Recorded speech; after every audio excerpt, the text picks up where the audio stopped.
So let's talk about banking curve. So curve is basically from rotational motion, but I'm going to explain everything that you need to know under banking load using this question. Okay. So the question is saying a road has a curve of radius 40 meters and is banked at an angle theta such that the friction is not necessary for a car to stay on the road. If a 2500 kg car is traveling at a speed of 25 meters per second, find the angle theta. Okay, so a banking curve is a load that is curved like this, more like an incline but not necessarily an incline. Okay, and then here is the car. Now this car is moving in around the circle under a banked curve, under a banked load like that. So we discover that from this point here is the center of the circle all the way to where the car is. Okay, so we'll call that as radius. I'm going to call this as radius. So now another thing that we have to take note is that there is always the weight force of this car that is going to be directed in that manner, so which we know that is mg.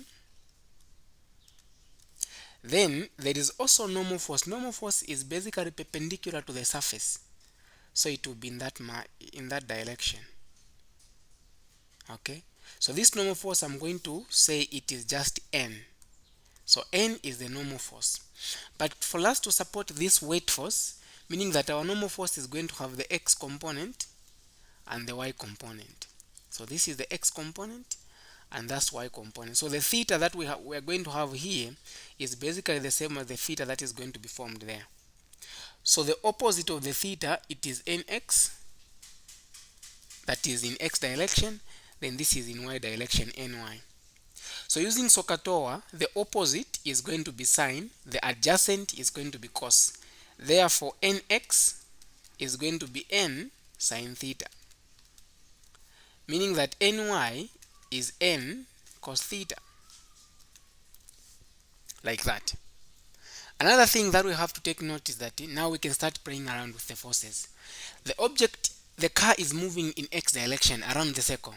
Okay, so one thing we have to understand is that it is not moving in y direction. Therefore the summation of all the forces, when I add them in y direction, I should get 0.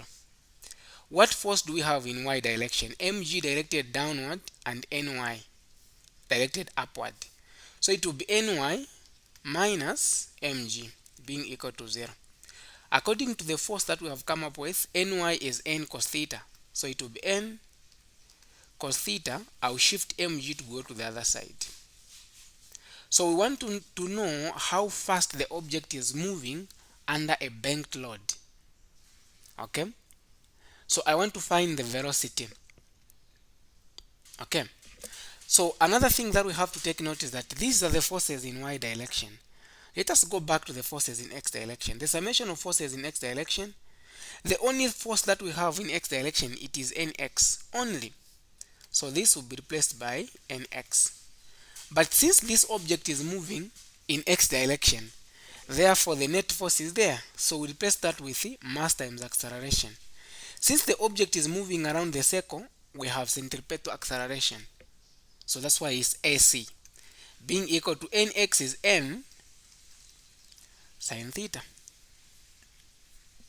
Centripetal acceleration is given by v squared divided by r. So therefore m is going to be like that. So n sine theta. Now this is going to be my equation 2. Now let us first push these ones to be on top, because I don't have enough space here.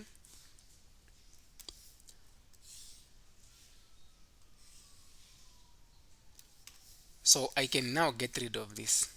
So I have 2 equations. Our goal is to make v as a subject of formula. Let's find a way on how we are going to eliminate the normal force. The first equation, make n as a subject of formula. So we have n cos theta being equal to mg divided by cos theta. Even here, cos theta. So these will cancel out. N will be equal to mg cos theta divided by cos theta. In second equation, where there is n, replace it with mg cos theta.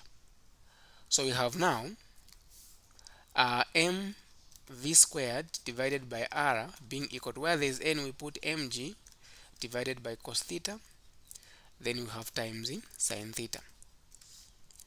So m v squared divided by r, so we have mg, so sine over cos is tan, so this will give me this. So at this point I can cancel out mass because I have mass both sides. So we have v squared divided by r being equal to g tan theta. Before I make it v as a subject of formula, allow me to put this one here because I'll come back and use it.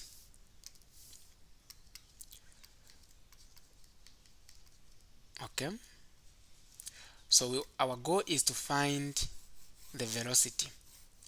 Now we can cross multiply. We have v squared is equal to rg tan theta. Get the square root both sides. V will be given by the square root of rg tan theta. So how fast the object will be moving is going to be given by v is equal to the square root of rg tan theta. Now, another thing that we have to take note here is after finding this, okay, we can also know that they can also ask us to find the angular speed. When something is moving around the circle, we expect to have the angular speed. So v is given by wr. Make w as a subject of formula. So v divided by r. After finding v, the radius you are going to be given, then you come and use this formula for you to find the angular speed. Okay. Another thing that you can do, okay, this is enough for now. Then another thing that we have to understand is that in a case where we have been asked to find the angle theta, okay, we have been asked to find the angle theta. So to find the angle theta, it has to come from here.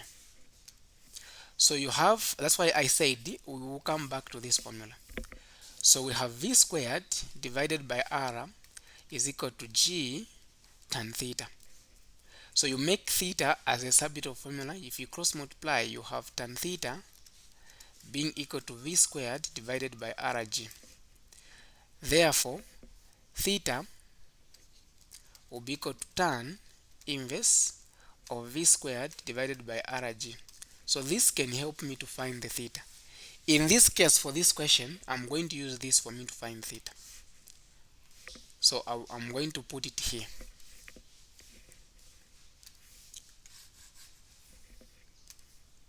Okay, I'll put it there. V squared divided by rg. So then I can get rid of this. So there's one more concept I have to explain, and that concept is so this incline which you have come up under banked curve, there is what we call the maximum height that the car can have for it not to fall. So that maximum height, we'll call it h. Now this h should be small. If the h is going to be bigger, meaning that the car is not going to move, it's going to slip. Okay, it is an incline, so the car will slip, will go down here. But now we are making this h to be small such that the car should continue moving under bank load. So how can we maintain that? For us to maintain the car to move under bank load, the theta has to be small. Okay, the theta has to be small. If the theta is small, then tan theta is approximately equal to sine theta. And you can prove this by choosing any theta to be small. Let's assume that the theta is 2. Okay? So if you do tan 2, you'll be able to get 0.035. I've rounded off. What is sine 2? So it's also giving me the same. So we can see that this is true. If the theta is too small, then tan theta is basically equal to sine theta. So if this is true, then I know that I'm going to be given the distance from this point to that point, which is going to be called d. So we know that in that case, sine theta will be equal to, the opposite is h, the hypotenuse is d. Okay? So then, from this formula here, I can replace where there is tan theta. Since the theta is too small, I can replace where there is tan theta with sine theta.